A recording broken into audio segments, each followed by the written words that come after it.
Magandang araw po mga kababayan. Welcome po sa Pinilangan Lakbay. Napapansin po ninyo na napakaiba po na pinagbago dito po sa aking bakuran at mas feel ko po yung ngayon yung safety dahil nga po may bakod na. Kung naalala nyo po nun, di ba?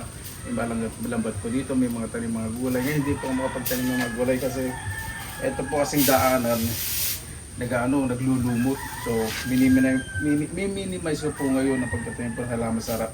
Pero doon po sa likod, mas marami po akong space tanim na magulay.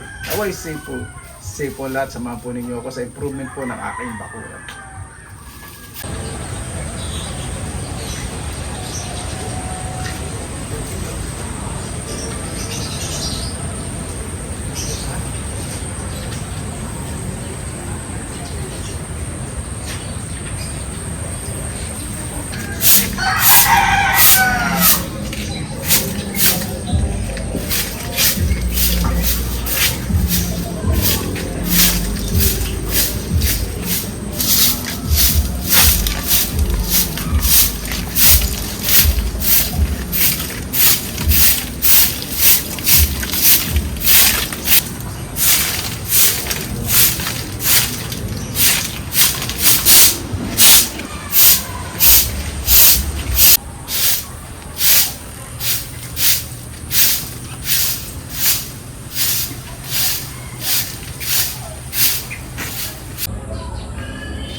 Malaman nito kasama niya ako sa vlog.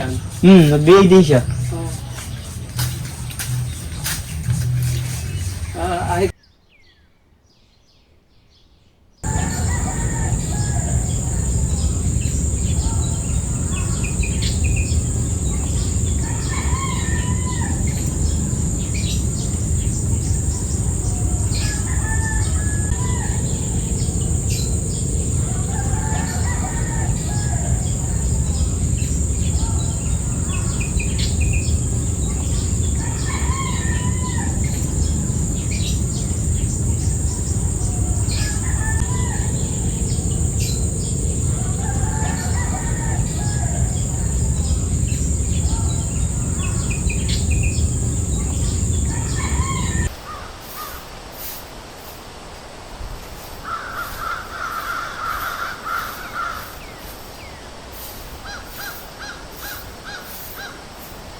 Sunog sa puno, nahirog na po yung kalabaw na iisa.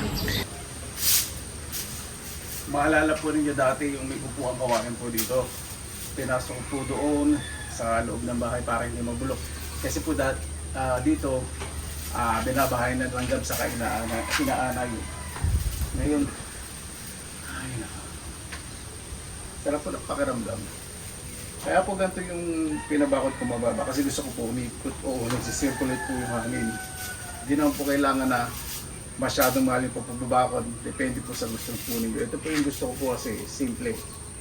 Siyempre nandito naman po ako sa tabi ng gubat, kapitbahay ko po mga magulang ko, kapatid ko kaya mas safe naman po yung pakiramdam ko. Ito po yung dati entrance, nakita po ninyo, di ba dati lambat may kawayan. Saka yung mangga, ito pa rin po. Siyempre hindi ko po papatay ko dahil hindi naman po sa akin. Yung mga lumalagpas lang po dun sa kuryente, pinababasa sa pinsan ko po. Kasi sabi ko siyempre, baka masira yung bubong ko. Kaya okay lang tabas-tabasan. Ano tinatabasan nga po ng mga na doon, mas namunga ng marami. Ayan. Ito po yung main gate. Bukas po bubuhasan po yung daanan. Kailangan po talaga maraming bakal kasi kung papasok yung mamayaman ko sa sasakyan in the future. Hindi, para matibay marami pong bakal po yan. Ayun po yung service gate. O diba, ang laki po na panag-iba. Lalo na pagdating ko papalatadahan ko po yung harap. Yung harap lang papalatadahan ko. So, lalagyan ko po ng suportang staka. Yung gilid po ng pader kasi patubig po yun para hindi mababad po yung hollow block at hindi masyadong maglumot. Para mas maganda po dating. Diba? Ito po yung upuan. Dati nasa ilalim po ng mga pinapasok po dito kasi mas maganda na arawan. Pababarnisan o papapera ko po ng langis para hindi mabulok. Dito na po tayo sa likod. Ito po yung extra binili kong lupa dito sa gubat. Ayan po. May bakod na rin po. Iba po yung titulo po nito. Kaya nagkaroon po na extension po itong aking taniman. Dito ako magtatanim ng mga gulay. Ayos yung ganun po yung mga plastic na kalat.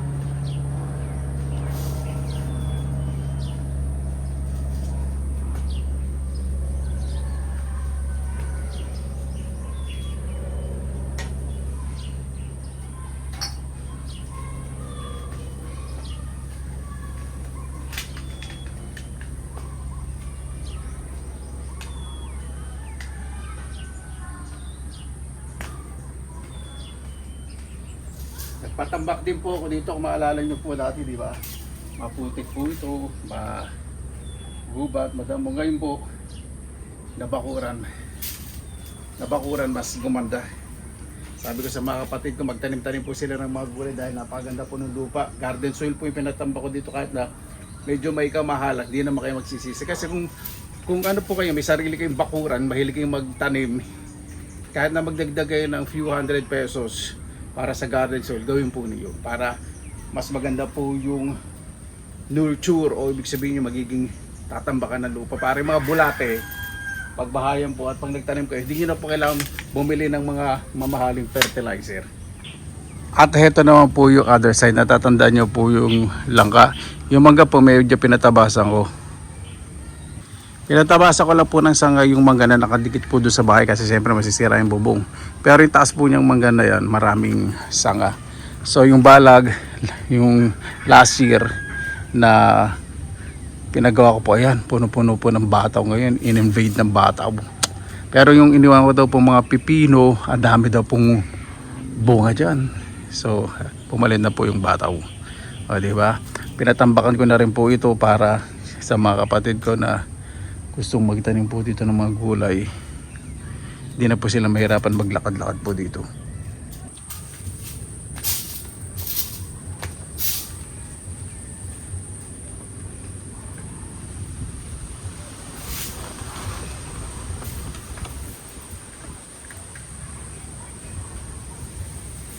At isa po sa lapit ako. At isa po sa paborito ko po dito sa pagpapader, sa pagtatambak. Dati hindi ko po mapuntahan to, talagang gubat na gubat.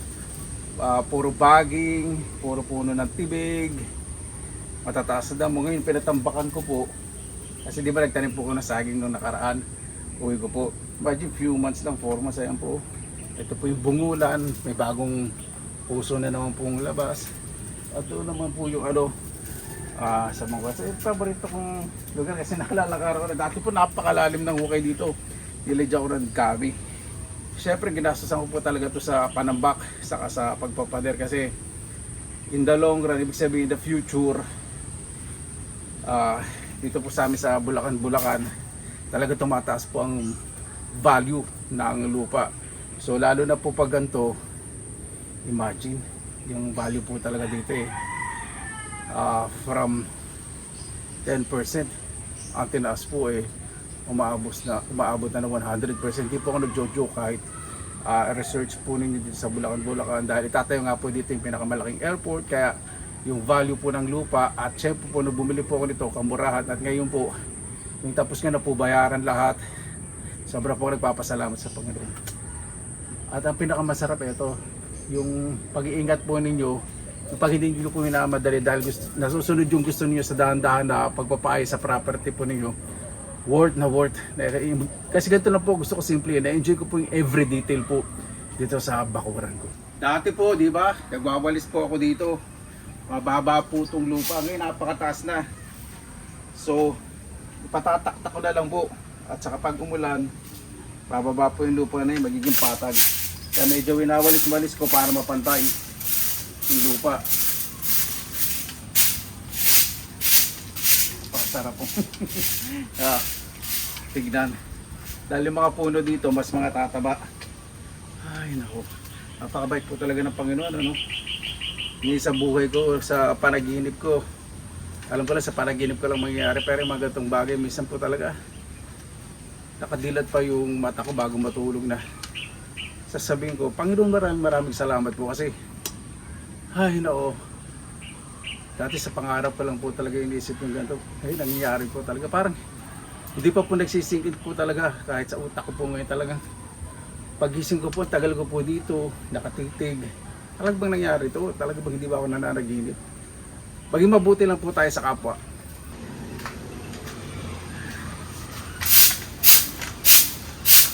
Bala ko po ito sa balag po na to, pagbalik ko patanggal kasi may mga bulok na po na buho. Mabilis po kasing mabulok ang mga buhong kawayan maninipis lang. So mas magiging clear kasi meron po ditong guyabano, ginapangan ng bataw, may cherry na bigay, ewan ko po anong variety cherry, may duhat, may mansanitas, may dates, may pinya, may mangga. Kaya pagbalik ko magiging clear po ito. Mas maganda kasi papalagay din po ako dito ng storage kasi yung aking laundry ayoko po mag-storage, hindi po magandang tingnan. Gusto po kasi tidy looking, masarap pong kumilos, madaling kunin yung mga gamit. At baka dito po magpalagay ng maliit na storage o yung garden shed na tinatawag.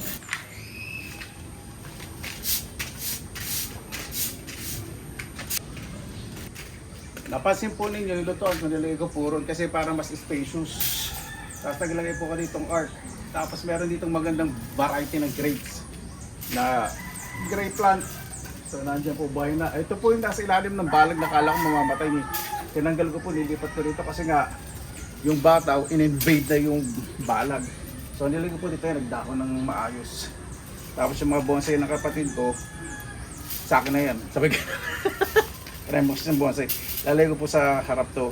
Tapos ito ayos po, ayusin ko po. May tatanim po ako dito dahil bumili ko nung malaking banyera na plastic. Yung pinagtanong ko na kawayan sa harap, nakita po ninyo. Dito ko naman po ilalagay yun. Para ayoko po may mga sulok-sulok na ganyan kasi alam nyo na, malapit po ako sa gubat, may ahas, may bayabak. Yung ahas nakakita po ko dito, maliit kaya kulebra na mamalaka. Pero ayoko na mahintayin na yung dakong palay saka alupong makita ko po dito. Ingat din po kaya lagi nililinis. Saka yung mga pusa, okay lang nandito, pinapakain ko kahit mga ligaw. Safe na rin po yun. Nice! O, dyan na si Garfield. Paghapon na, dito na yun. Kapapakain ko lang siya kanina So ito po pala isdaan ko. Baka pagbalik ko, natatakot din po kasi yung gabi, dumami na din po sa gilid. So malapit sa tubig. Wait a second. I'm doing a video. I'm making a video. Got it. Got you. Yung mga gabi na yan, pagbalik ko po patatagal ko. Kasi may tanim po ako dito, suha, kiat-kiat, tapos pig fruit, may langka, may makopa, may dalandan, may atis, may sampalok. Ulitin ko, baka di niya naririnig. Tanim ko po dito, may suha, may kiat-kiat, may fig tree, may makopa, may dalandan, may atis, may sampalok, may santol, may mga marami po. Nakaigod dito sa may palaisdaan. Tapos ito, ginawa ko na rin pong daanan para sa pinapatay yung bahay ng kapatid ko. Nagpatambak na rin po ako dito para hindi po mahirap din siya sa mga gumagawa. Kasi pag pinagawa niya po yung bahay, magpatambak sa malaki rin magagastos niya. Siyempre tulungan naman kami magkapatid. So hindi na mahirapan yung gumagawa pag pinapaayos na po yung bahay po niya. So ito po yung other side na pinatambakan ko po. Ito po yung bahay ng pinapagawa ng kapatid ko. Ayan, ito po yung bahay na pinapagawa ng kapatid ko. So okay na po yung tambak dito. Yung nasa gitna na naman po yung dragon fruit. Kung pagbibili po ako ng sasakyan, syempre madali na pong ilipat yan. May bonsai doon, madali na pong may usad po yung mga yan. Sabi ko syempre sa kapatid ko, kung tatanim ng puno dito kasi parking space po ito. So syempre, ito po yung kagandahan na may privacy siya, privacy ako, tapos ito po yung parking para pagdating ng panahon na magpapalit kami yung bubong. So meron din po siyang paradahan, di ba?